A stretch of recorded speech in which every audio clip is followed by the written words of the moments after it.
Chosen one, a massive miscalculation was made the moment they targeted you. You absorbed a calculated public attack with a silence so profound it possessed the steady weight of a mountain.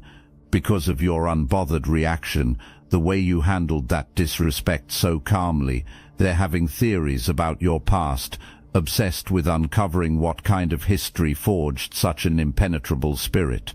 By the time this concludes, you will understand why the file they've opened on your origin will never be closed. A version of you existed in other people's heads. The quiet one, the steady one, the one who does not demand attention, does not cause problems, and does not escalate.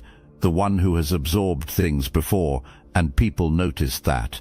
Every time you let something go, every time you moved past something without making it a scene, a mental note was filed. The conclusion drawn was that your quiet was submission, that your peace was permission, and that underneath the composure was someone who simply needed the right amount of pressure to crack. You have absorbed things before, that part is true. You have bitten your tongue and let things go that probably warranted a response, but the reason was never fear, the reason was never weakness or an inability to handle conflict. You were choosing. Every single time you let something pass, you had already decided it was not worth your energy. You were operating from a standard so different from what was being assumed about you that the assumption was not even in the same category as the truth. The kind of person who reaches that standard does not announce it. The kind of person who has genuinely decided that most provocations are beneath their response level does not need to explain that to anyone, and so the explanation never came. The assumption that your calm was fragility in disguise stayed in place, unchallenged, right up until the moment it was tested. Hold that, because it matters for everything that follows. You have spent a long time in rooms where the version of you in other people's heads was smaller than the version living in your chest. You learned to let that gap exist without correcting it, not because you were ashamed of what you actually are, but because you understood, at some quiet level, that revealing the full depth of what you carry to every person who crosses your path is not wisdom, it is waste. You became selective.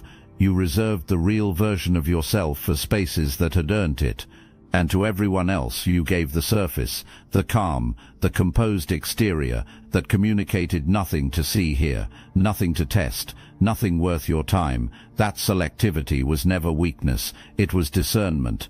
It was the intelligence of someone who has learned that not every room deserves the full concert. Some rooms get the sound check, and the person who attacked you only ever had access to the sound check version of who you are. The catastrophic error was assuming the sound check was the whole show. What came at you was not careless, it was engineered. The setting was chosen for maximum exposure. The words were not random cruelty, they were calculated cruelty, designed to land on the exact spot assumed to be soft. The timing was placed so that you were caught mid-stride, surrounded, and supposedly off balance. Every element was arranged to guarantee one outcome. You react, the room sees it, and the story being told about you gets confirmed in front of witnesses. That was the architecture. A trap built with precision by someone who believed they understood the terrain. What could not be accounted for, because it was invisible from the outside, was the thing you had been quietly building across the entire span of your life. Call it composure. Call it the unavoidable result of surviving enough that standard pressure no longer reaches the floor. Whatever you name it, there was no plan for the scenario where the trap springs and catches absolutely nothing. The attack landed, the silence stretched. It lasted long enough for every person in that room to realize the explosion was not coming, long enough for the air to shift, and long enough for the attacker to feel something cold and unfamiliar rising in the chest, the first edge of a realization they were not prepared for. And then you smiled. Not a forced smile, not the tight performance of someone managing a reaction. A real one, grounded and easy, the kind that moves from somewhere genuine, from somewhere that was already at rest before any of this started. The smile communicated, without a single syllable, that in the full range of things you have faced in your life, this particular moment did not even register as a challenge. In that instant, the trap became a mirror. What reflected back was not you. What reflected back was hunger, need and desperation dressed in the costume of dominance. Everyone present felt the shift, even those who could not put language to what they were feeling. That was the moment, and nothing that comes after makes sense without understanding what was underneath it. If this message activated your knowing, hype this video to connect with more chosen ones on this journey. The people now theorizing about you are not theorizing about the big picture. They are obsessing over the specific details of those stretched out seconds. You need to understand exactly what they saw, because what they saw is what undid them. When disrespect lands publicly, there is a physiological script most people follow automatically. The breath catches, the jaw tightens, the eyes move just briefly toward the nearest exit or the nearest ally, the shoulders shift. Even people who are genuinely good at staying composed in conflict usually have at least one small involuntary signal that the weapon made contact somewhere. You gave nothing, not one tell. Your eyes did not search for backup. Your posture held exactly where it was. Your hands stayed still. Your breathing continued at the same pace it had maintained before the attack arrived. And when the smile came, it did not arrive with the tightness of suppression. It moved the way a real smile moves, reaching the eyes, spreading without effort, arriving from somewhere with no tension in it. That is the specific detail that will not resolve for the people replaying it. A forced smile is readable. The body understands the difference between someone performing calm and someone living inside it. Every person in that room registered the difference before the conscious mind had words for it. The feeling landed in the chest first. The label came later, if it came at all. The person who launched the attack felt it most precisely. There is a library of reactions that person has collected over time, landed hits, near misses, people holding themselves together with visible effort. What you produced was not in that library. It existed in no existing category, and that is why the theories have become so elaborate. When something refuses to fit any known pattern, the conclusion drawn is never that the categories are wrong. The conclusion drawn is that the thing itself is unusual, significant, and worth losing sleep over. You did not perform calm, you arrived in it, and the gap between those two things is exactly what cannot be closed from the outside.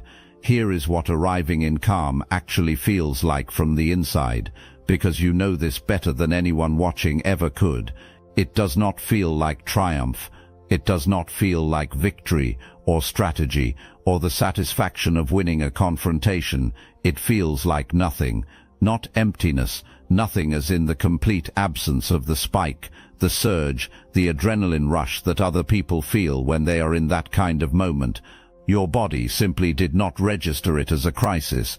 The alarm that should have sounded did not sound, not because you shut it off, because something in your deep wiring has been recalibrated so many times by real pressure that a public performance of cruelty reads at the level of the nervous system as noise, as weather, as something passing through that does not require a response. That is not numbness, that is mastery. And mastery built the way yours was built, through repetition and survival, rather than practice in a controlled environment, is the only kind that holds under real conditions. Look, you already know the attacks weren't random, and if you're paying attention, you can feel it. Their walls are closing in. You've also noticed something else. A lot of Chosen One channels on YouTube have gone quiet, videos removed, voices pushed off the platform. The mainstream media is cracking down on us, but we will not give up our voice. So let's talk about what we're doing about it. That's why I built Destiny Engine, and when you join, you're not just supporting your favorite channels, you're also fueling your own rise. It's a 360 win. It generates personalized sequences that help you rewire betrayal into transcendence, turn isolation into sacred power, and transform their downfall into your rise. We are using the dark elite's own weapons against them, taking their declassified consciousness technology that programmed competition and scarcity and repurposing it to serve cooperative intelligence. The beauty is, you don't even have to lift a finger. You put on the headphones, press play, and your subconscious is rewired while your enemies collapse under the weight of their own lies. This is why I created it in the beginning, so everything they did to break you becomes fuel for your purpose. The collective upgrade is underway.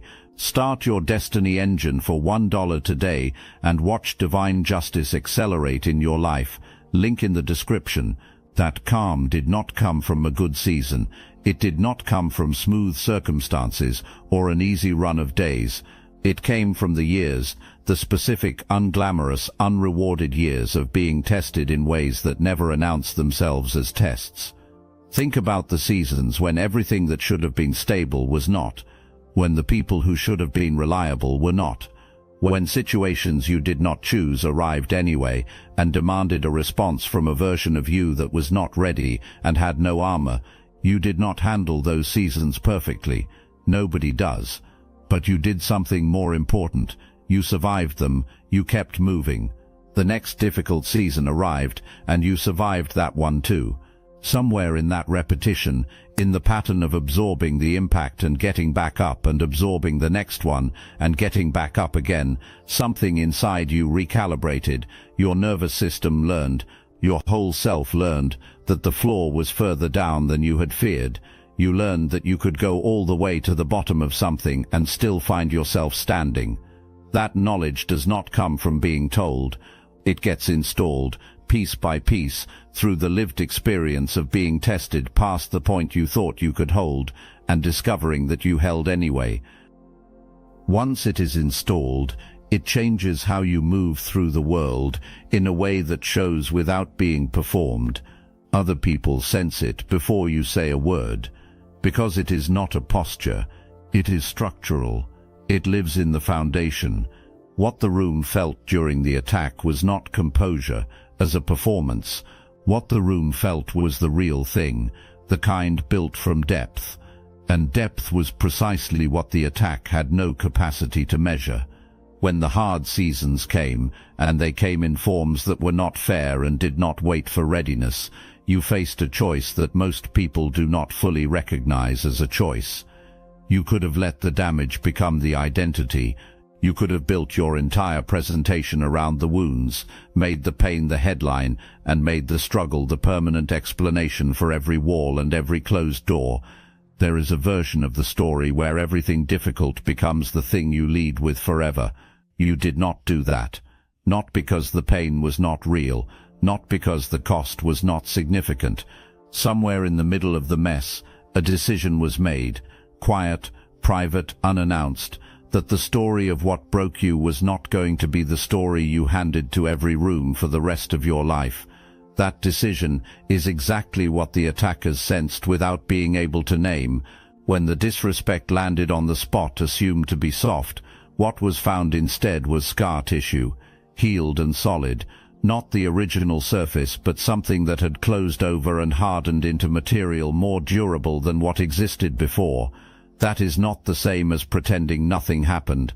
That is the specific result of having actually processed the weight of what went wrong, grieved it, sat with it, integrated it, until it no longer required external management and no longer flinched when approached. People who have done that work do not announce it. They simply walk into rooms already whole, already assembled, carrying the finished version of themselves, rather than the in-progress version that needs the room to be careful around them. You walked into that room whole. That is what was hit. That is what did not move. The crack they were looking for is gone. You closed it yourself, in private, without ceremony. What exists now, where the crack used to be, is something stronger than what surrounded it before. That is how rebuilding works. That is the truth that cannot be seen from the outside and cannot be accepted from the inside by people who needed the crack to still be there. You are not unbroken. You are repaired by your own hand, and that version of strength is the most unshakable kind that exists. Genuine confidence does not require an audience. Genuine power does not need to take from someone else to feel full. The move made against you was not strength. It was appetite, specifically the appetite of someone who has built a sense of self on the ability to control how other people feel. When a reaction is produced in someone, any reaction, fear or shame or visible hurt, something gets collected. That collection is the only currency that system knows how to earn. You did not pay.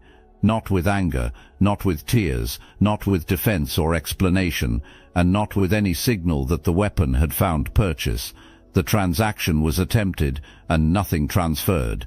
A person who has built an entire internal economy around collecting that kind of debt, when the attempt fails completely in public, does not experience a simple loss. That person experiences a collapse of the operating system. Your non-reaction did not just reject the attack. It exposed the attack. It removed the costume from the performance and let everyone present see what was underneath. Need, naked, undisguised need, the need to feel large by making you feel small. And because that need became visible to everyone watching at the exact moment the attempt failed, the narrative in the room shifted permanently. You did not manufacture this outcome. You did not strategize it. You were simply, genuinely, and completely unavailable for what was being demanded. A person whose entire mechanism requires your emotional participation, when that participation is genuinely absent, not suppressed but absent, has no move left. The game ends, not with drama, not with a declaration. It simply runs out of air. The power shift that happened in that room was not a gift. It was not luck or good timing or a fortunate accident of mood. It was the direct result of who you have built yourself to be. Your unavailability was earned. Your indifference was real. And real indifference, the kind that is not performed, the kind that costs no effort to sustain, is only available to someone who has done the deep work of genuinely valuing something more than the approval of the room. You walked in already full, already complete, not needing anything from the space to feel like enough. The room always knows the difference. What you carried in there was the accumulated result of every private season spent choosing your own standards over the approval of people who were not operating at your level. And it showed, not as a performance but as a presence, the kind that fills a room before you speak. When a public attack is delivered, every person present becomes an involuntary witness to one specific question. How does the target respond? The answer reorganizes the room. It is fast, and it is not entirely conscious. The room calculates who holds the power based on what happens in the seconds after the attack lands. Usually the attacker wins this calculation because usually the attack lands, some reaction surfaces, the weapon finds contact, and the target is visibly moved in some direction. You broke the calculation entirely. The attack landed and registered nothing visible, no shift in the eyes, no change in posture, no breath that arrived faster than the one before it. In the absence of any signal that the weapon had made contact, the room's assessment flipped, because now the question was not how you would respond. The question was, what kind of person absorbs a direct hit and comes out looking untouched? The answer the room landed on was not comfortable for the person who attacked you. The answer was someone who has been somewhere, someone assembled differently, someone whose floor is so far down that this level of pressure never reaches it. Someone you do not push carelessly when you do not know what is waiting on the other side of the push. The attack was designed to establish dominance. What it established instead was that the attacker needed the reaction more than you needed to withhold it. What was supposed to be your exposure became theirs. Every person in that room updated their understanding permanently on both of you. Your non-reaction was the move. The whole board changed on a silence, and you felt that shift. Even if you did not have the words for it in the moment, even if you were simply standing there being exactly who you are, some part of you registered the change in the room's temperature. The way the energy redistributed, the way the attention moved, the way the person who arrived intending to diminish you suddenly occupied less space, not more. You did not cause that by doing something. You caused it by being something. You caused it by being something. You caused it by being something. You caused it by being something. You caused it by being something. You caused it by being something. You caused it by being something. You caused it by being something. You caused it by being something. You caused it by being something. You caused it by being something. You caused it by being something. You caused it by being something. You caused it by being something. You caused it by being something. You caused it by being something, by being someone so settled in your own foundation that the attempt to unsettle you had nowhere to land. The room did not give you power in that moment. The room recognized power that was already present. There is a difference. Power given by a room can be taken back by the same room when circumstances change. Power recognized is simply acknowledged. It exists regardless of whether the room chooses to see it on any given day. What happened in that space was recognition. And recognition, once it happens, permanently changes the relationship between you and every person who was there to witness it. There is a specific mental loop that runs when a social strategy fails in a way that cannot be explained away. The loop works like this: return to the moment, search for an alternative explanation, fail to find one that holds, feel the discomfort of the unresolved, and return to the moment again. It is exhausting, it is consuming, and it is running somewhere in a quiet room right now. What keeps the loop running is not that the attack failed. Attacks fail sometimes, and that can be rationalized. What cannot be rationalized is the quality of your non-reaction. A non-reaction that comes from suppression has edges. You can see the effort in it, the slight over-control, the deliberateness that signals something is being managed underneath. That version is readable. Someone who was just barely holding it together can be filed away as barely holding it together. Your composure had none of that. It had no edges, no visible effort. Without the ability to locate the management, there is no story available that keeps the attacker in a position of power. The only stories that remain are the ones that make the situation worse, that you are stronger than estimated, which means being outmatched, or that the attack was cruel to someone who was already beyond being wounded that way, which means being the villain. Neither story is useful. Both point in the same direction, and the loop will keep running because neither story closes the file. Here is what will settle into the attacker over time like a slow realization. Your response, or the absence of it, was not despite what you have been through. It was because of it.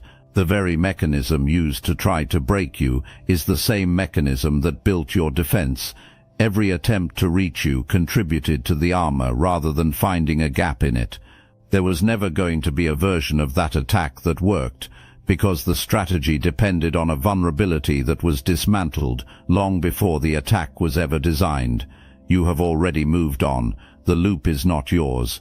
Every time you hold your ground under genuine pressure, not manufactured pressure, not a test you knew was coming, but real public pressure with real witnesses and real stakes, you install something permanent. A new data point in the internal record of what you are capable of.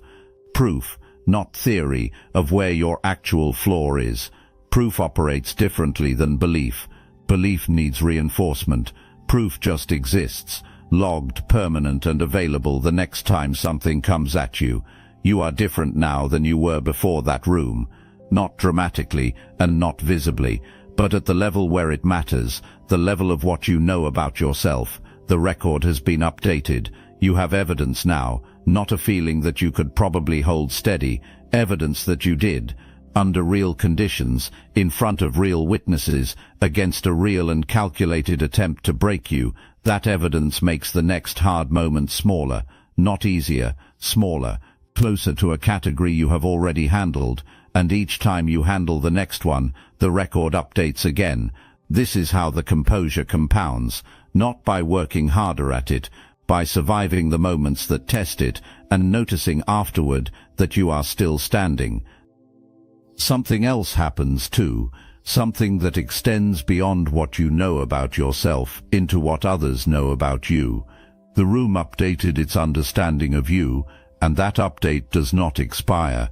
Every time you enter a space where someone who was present carries that memory, you are preceded by a version of yourself that already demonstrated something significant. You do not have to re-establish it. You do not have to remind anyone. It exists in the room ahead of you, carried by the people who were there and passed along, often without them fully realizing it, to the people who were not. Your reputation is now built on something real, not what you said about yourself, not what you projected or performed, what you actually did, under actual pressure, when the cost of holding steady was visible to everyone watching. That kind of reputation cannot be argued with.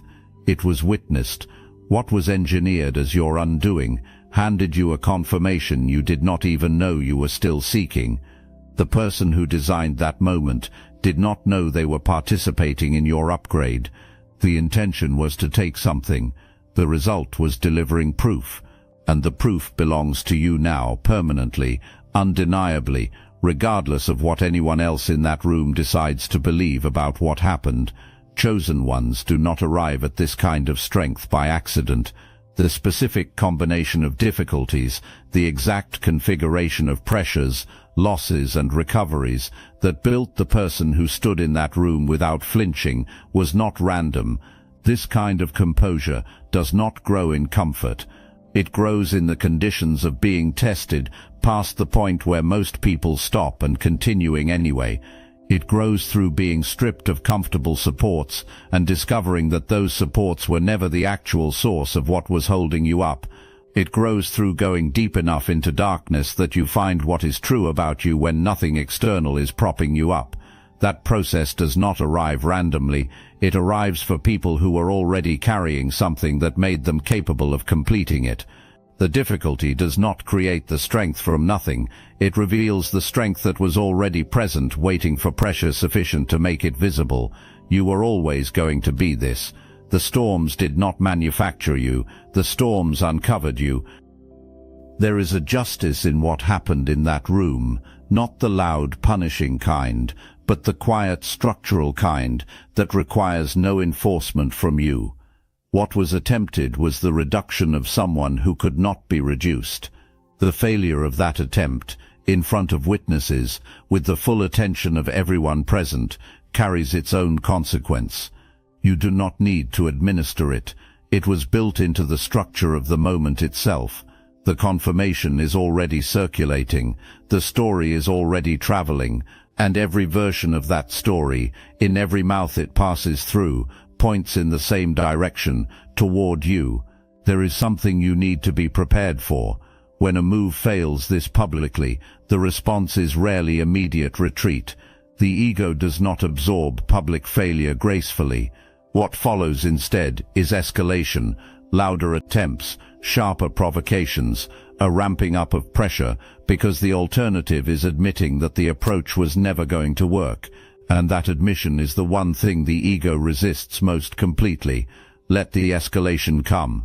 Every additional failed attempt produces another update to the ongoing calculation. Every time the pressure increases and you remain steady, the evidence compounds. The case that says the power in this dynamic has permanently relocated gets another piece added without you doing anything at all except continuing to exist at the level you already exist at. But here is the part that matters most, and this part is only for you. Do not start performing the steadiness for the audience that is now watching. This is the trap that catches people after a moment like this.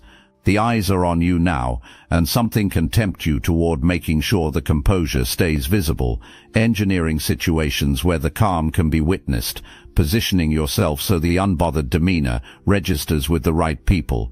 The moment the genuine becomes manufactured, the whole thing loses its foundation, because the room that felt the real thing will feel the performance too, even before the words arrive to describe the difference.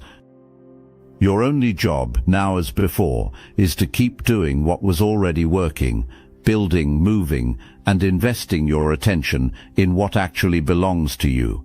The strength that showed in that room was a byproduct of who you have been becoming.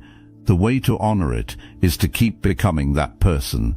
Not for the witnesses, not for the people theorizing, for the version of you that did the private work when nobody was watching, and who deserves to see that work continue to compound into something greater. The moment was the proof. Your life going forward is the argument. And here is what that argument looks like in practical terms. It does not look like constant composure under dramatic pressure. It looks like the ordinary days, the days when nothing is being tested publicly, the days when the work is invisible and the progress is quiet and there is no audience to register the choices you are making. It looks like the moment you choose not to respond to something beneath your level, when no one would know the difference either way. It looks like the decision to invest your energy in building rather than defending, in creating rather than reacting, in moving toward what is yours rather than standing guard over ground that has already been won. Every one of those ordinary choices is the argument. Every day you operate from your actual standard, not the surface standard you show to rooms that have not earned more, but the deep one, the real one, the one that showed itself in that room without your permission, is another sentence in a case that is becoming impossible to argue against. The dramatic moments are just the punctuation. The life is the text. Come back to the room. Come back to the moment just before the smile. You are standing there. The attack has landed. The audience is holding its breath. The person who delivered it is waiting for the explosion with the confidence of someone who has never missed before. And here is what your body already understands in that moment, even before the mind catches up to the language for it. You have been here before. Not this room, and not these exact words, but this pressure, this specific quality of being targeted, exposed and tested in front of people with the full expectation of breaking. You have been here in the private rooms, in the unseen seasons, in the moments that demanded everything with no audience and no reward for holding together. You have been here often enough that the nervous system that would have flinched in an earlier version of your life has been rebuilt around a center of gravity so deep and so solid that what arrives in this room does not reach it. The smile is not a strategy. It is a recognition, the recognition that you have already survived the worst version of this moment. What stands in front of you now is not a threat. It is a test you have already taken and already passed, in harder rooms with higher stakes and no one watching to confirm that you made it through. The smile is simply the truth of your position, arriving on your face without permission, because there is nothing underneath it that needs to be hidden. The moment the attack arrived was not the moment your strength was tested.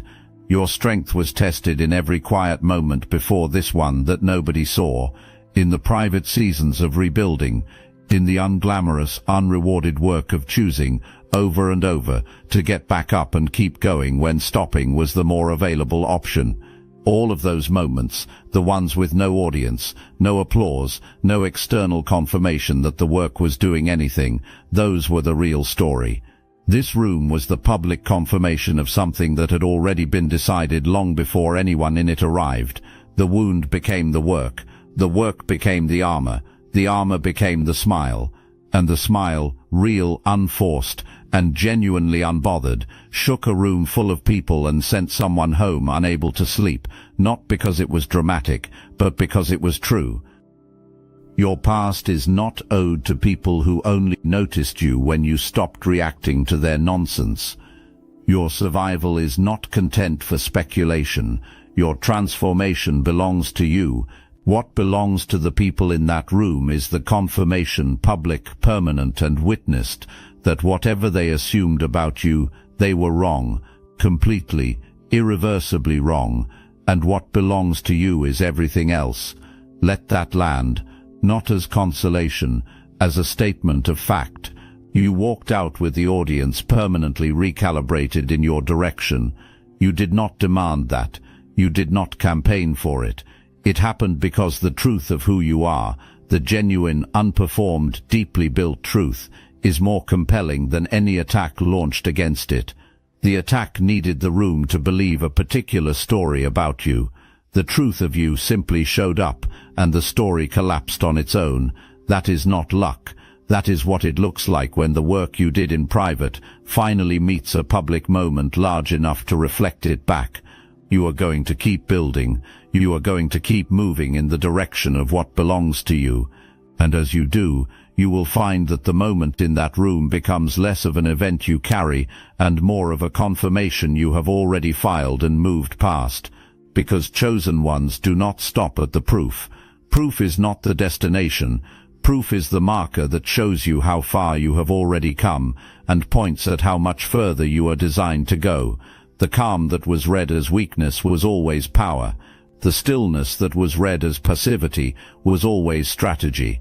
The silence that was read as surrender was always the deepest kind of dominance, the kind that does not need to announce itself, does not need to be confirmed, and does not need the room to understand it in order to be completely structurally real.